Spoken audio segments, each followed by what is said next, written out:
Olá, alunos do 7º ano, professores. Estou de volta aqui hoje, né, com mais uma aula do 7º ano, para a gente estar tratando, né, de um assunto muito bacana. Eu sou a professora Maria Dirce, né, meu apelido é Didi, tá? E hoje nós vamos, então, ver aqui, né, um tema muito legal, tá? Que são as sociedades pré-colombianas, e a gente vai dar ênfase para 3 civilizações, que são os incas, os maias e os astecas. Trouxe aqui, né, um mapa de uma localização só para você ter, né, uma ideia de onde ficava localizado, mas agora a gente vai partir, né, vendo cada civilização, né, nas suas características, na sua conjuntura, e aí então eu vou falar, né, para frente onde cada uma delas se localizava. Bom, mas antes da gente estar entrando, né, nessa questão das civilizações por si só, é bom falar para você, né, que antes desses europeus, né, chegarem aqui, que no nosso caso foi muito, né, os espanhóis, os portugueses, os ingleses, claro que aqui, esse continente americano, ele já tinha, né, pessoas, grupos de pessoas e civilizações, né, extremamente organizadas aqui nesse continente americano. E claro que eles tinham o quê? Diversas formas, né, de organização social, apesar de que são bem parecidas, mas a gente tem, né, especificidades que são de cada uma delas, tá? Entre esses povos, né, que eram caçadores, coletores aqui nesse continente, a gente pode estar citando aqui no Brasil os Gés, tá? Os Tupis, podemos citar os patagônios e os araucanos, né, lá no sul do continente, e os iroqueses e os silques da América do Norte. Além, claro, dos maias, dos astecas e dos incas, que hoje nós vamos dar uma ênfase para eles. Bom, vamos começar então com a civilização maia. A civilização maia, ela localizava, né, lá no sul do México, na península de Yucatán, tá? Guatemala, Honduras, El Salvador e Belize. Os maias, eles tiveram um apelido, né, que as pessoas também chamam os maias de quê? De aqueles que cultivavam o milho, que era a maior, né, a coisa que mais fazia parte da economia desse povo era o milho, ok? Eles então, né, esses maias, eles se organizaram em cidades-estado, independentes. O que significa isso? Que cada cidade e estado tinha, né, o seu administrador, né, que a gente chama de imperador, que a gente chama de rei, depende, né, da cidade. Mas elas eram totalmente, né, descentralizadas, não constituía um império centralizado, já que cada cidade e estado tinha o seu comandante. Bom, cada, então, né, território tinha lá o seu comandante, e lembrando que o poder dentro dessa cidade e estado, ela era transmitida por hereditariedade. O que significa isso? É que o pai, né, ou a família passa para o filho. Se o pai, né, que era lá o imperador, o rei, ele não tinha um descendente, né, filho, ele então ia para as gerações seguintes para estar escolhendo essa pessoa que ficaria no lugar dele. A economia maia, então, como eu falei, ela era baseada na cultura do milho, mas é claro que ela tinha outros produtos, né? Porque uma civilização, ela não vai sobreviver com um único tipo de produto, né, alimentício. Então, eles cultivavam também batata, algodão, abóbora, tá? E usando uma técnica que foi chamada de coivara. Essa técnica, ela é usada, por incrível que pareça, ela ainda é usada nos nossos dias atuais por pequenos produtores, principalmente, né, aqueles produtores de comunidades, como as comunidades quilombolas, as comunidades indígenas, as comunidades ribeirinhas. E o que consiste, né, essa coivara? Você vai lá, né, no lugar que você vai fazer o plantio, você corta né, os arbustos, as folhagens que ali estão, coloca fogo. Esse fogo, né, claro que ele vai estar limpando essa área onde né, as pessoas querem fazer o plantio, e aí a cinza desse fogo, ela servia de quê? Serve, né, de adubo, né, para fazer o plantio e ali colher muito.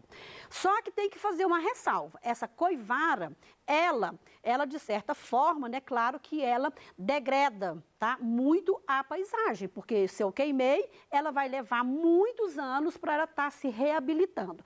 Então, de tempos em tempos, quem trabalha com o processo de coivara, a terra precisa ser, né, modificada, eles têm que mudar de locais para essa terra ser descansada. Bom, o comércio deles, eles não utilizavam moedas, eles não conheciam as moedas, portanto, então, o comércio deles era só na base de trocas de mercadoria. O meu excedente eu trocava com o meu vizinho, né, com as pessoas que moravam ali próximo e assim sucessivamente. Bom, a sociedade maia é uma sociedade totalmente estamental. Quando a gente fala estamental, é uma sociedade que não tem mobilidade. Se eu nascesse, né, filha do chefe lá do governo, eu estava super bem, porque eu estava lá no topo da pirâmide. Mas também, né, infelizmente, se eu nasci aqui pobre, camponês, ou próprio comerciante, eu permaneceria naquela pirâmide para sempre, dentro da sociedade, né, maia, que era totalmente hierarquizada, tá? Aí nós vamos aqui, então. Né, vocês viram lá que no topo da pirâmide estava o imperador. Aqui, debaixo, né, vem os nobres, que quem seriam esses nobres? A sociedade maia, nós podemos falar que ela era uma sociedade totalmente estamental, sem mobilidade, que isso quer dizer o quê? Se eu nascia pobre, eu morreria pobre. Eu não tinha condições de estar subindo nessa hierarquia, né, lá da sociedade maia. Se eu nascia rico, eu continuava lá no topo. Se eu nascia pobre, eu ficava lá no pé da pirâmide mesmo, tá? Bom, os nobres, então, foram, né, aquelas pessoas que ocupavam os cargos administrativos e que faziam partes dos grupos guerreiros do Estado. Os nobres, normalmente, eles ficavam, né, dentro do palácio, ali naquela questão de administração do palácio, trabalhando diretamente para esse imperador, para esse rei. E já os guerreiros, eles faziam a defesa do território maia. Os sacerdotes zelavam pelos cultos, tá? E era, né, dentro da cultura maia, esses cultos, né, eles tinham tanto sacrifícios como oferendas. Eles poderiam estar oferecendo animais para esses deuses e poderiam também usar de sacrifícios e as ciências. E a astronomia foi a ciência que eles mais estudaram. Os artesãos e os comerciantes, que está lá, né, já mais para baixo na pirâmide, eles exerciam atividades muito importantes, né? Por quê? Porque eles é que mantinham as instituições da economia maia. Os camponeses cultivavam as terras e faziam as obras públicas, e os escravizados, né, eram os prisioneiros de guerra. A cultura e a religião. Eles desenvolveram um complexo sistema, né, de escrita que foi composta por glifos, que quer dizer sinais e emblemas, e a matemática foi muito desenvolvida com bastante exatidão. Eram politeístas, acreditando em vários deuses, tá? Em várias divindades, como da chuva, do trovão, do raio, né? E isso daí tudo tinha um caráter bem fazejo e que se opunha a uma série de deuses, né, que desejavam o mal, que eram os malfazejos, tá? Como os da seca, tempestade, guerra e por aí vai. Aí, bom, nós vamos então para a civilização asteca, né, que também foram conhecidos por mexicas. Eles fundaram a cidade de Tenochtitlan, em cujas ruínas se ergueu hoje, né, a cidade, né, atual do México. Os astecas construíram uma vasta, uma avançada civilização que incorporava elementos culturais de vários povos. Eles habitaram, então, a América Central e parte da América do Norte. A capital, né, era Tenochtitlan. atual cidade do México, era caracterizada pela participação da população, que é uma coisa muito interessante. A população, independente se ela era pobre, mas ela participava. Aqui ficava de fora as mulheres e as crianças e, se não me engano, os escravos, tá? Os clãs, né, dentro dessas cidades, eles tinham autonomia administrativa, divindade própria, templos, terras, etc. Agora, tem uma coisa que era muito estranha, né? Ou sei lá se é estranha. As leis dos clãs, gente, dessas famílias, eram extremamente severas com aqueles que deixavam ou que atrapalhavam a organização social. Então, por exemplo, ladrão, né? Pessoas que talvez mexiam com a mulher do outro que era casado, todas essas pessoas sofriam sanções extremamente severas, porque eles entendiam que elas estavam atrapalhando o andamento social, né, dessa civilização. A pirâmide está aqui, então, né, em cima, o imperador e nobres, camponeses e artesãos, e lá na ponta, os servidores e escravizados. Também era uma sociedade totalmente estamental, sem mobilidade. O imperador comandava o exército e a sociedade, os nobres eram os chefes guerreiros e os altos funcionários lá do palácio. Os camponeses e artesãos eram a massa trabalhadora e que pagava impostos. E os servidores escravizados eram aqueles que ficavam lá embaixo da pirâmide e que pertenciam a povos que eram submetidos, subordinados ao imperador por alguma situação de advertência, alguma coisa que fez errado, os delinquentes comuns e os prisioneiros de guerra. Vocês estão vendo que as pessoas escravizadas naquela época foi uma escravização totalmente diferente da escravização da Idade Moderna, tá? A economia também baseada no milho, mas trouxe outras coisas como o mamão, trouxe o pimentão, o cacau, né, e outras coisas mais. O comércio era bastante desenvolvido e praticado com outros povos, tá? Com outras comunidades que ficavam próximas ali. Usavam a semente de cacau como moeda, porque também eles não tinham moedas próprias. E comercializavam tecidos, papel, borracha, ervas e outros produtos mais. A religião também era politeísta, isto é, acreditavam em vários deuses, cultuavam vários deuses, tá? E esses deuses representavam sempre também, né, ligados à natureza, como o sol, os animais, a noite, o dia, a sabedoria, a chuva, tá? A terra, etc.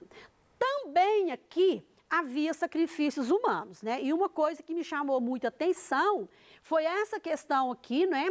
Que dentro desses sacrifícios humanos, para homenagear, né, o Deus da chuva, eles pegavam crianças e levavam para o alto de uma montanha, tá certo? Né? E deixava aquelas crianças ali sozinhas, ok? E isso, claro, que a criança ia o quê? Chorar muito, porque eles acreditavam que quanto mais essas crianças chorassem, mais chuva, né, viria, né, seriam enviadas aqui para a terra para eles. A cultura asteca, né, eles tiveram muito desenvolvida, com templos, né, e eles acreditavam que quanto mais altos os templos fossem construídos, mais perto dos deuses eles se encontravam. Então, se organizaram, né, se destacaram pela organização urbanística e já faziam testes matemáticos também aplicados, né, à arquitetura, como essas pirâmides, muito avançados. E faziam trabalhos também com os, né, habilidosos em trabalhos de ouro, que a gente chama de ovisaria, né? Eles faziam estátuas, joias e assim por diante. Aí vamos lá para a civilização Inca. A civilização Inca, o Inca significa chefe soberano ou nobre, ela desenvolveu lá na América do Sul, ao longo da Cordilheira dos Andes. Ocupou as terras que hoje, né, pertencem a Peru, Equador, parte do Chile e da Bolívia. Conquistaram um vasto território.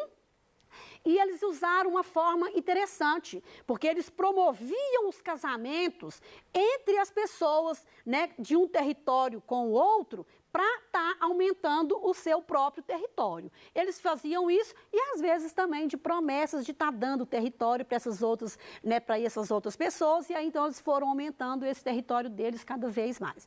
E lembrando que o Inca era o chefe civil, militar e religioso do Estado. A monarquia que era hereditária, tá? Também passava de pai, né, para filho. A capital do Império Inca foi Cusco, cidade onde vivia o Inca, que também podia ser chamado de Sapa Inca, que foi o governante absoluto. Também eram politeístas, adoravam diversos deuses, sempre também ligados a elementos da natureza, como o sol, a lua, o rio e assim por diante. As divindades recebiam oferendas, inclusive sacrifícios humanos. Então, vocês podem notar que as três civilizações fortemente estratificadas, eu diria que das três civilizações talvez seja a sociedade Inca, que é a mais estratificada mesmo, que você não tinha condição mesmo de sair daquela situação que você nascia, tá? O imperador, né, que era lá o chefe mesmo, ele era dado que ele era o filho, né, do Deus Sol.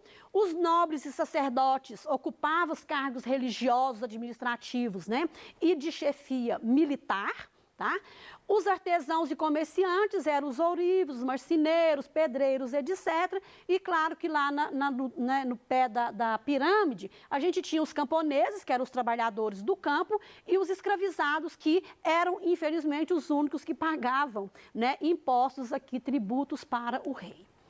A economia inca também era baseada na agricultura, tá? Mas eles também tiveram outros produtos como a mandioca, milho, algodão, batata, amendoim. A lhama, né? É um animal que servia de transporte, fornecia couro, esterques e carne e também lã. Aí esse pessoal inca, então, eles desenvolveram o quê? A tecelagem, tá?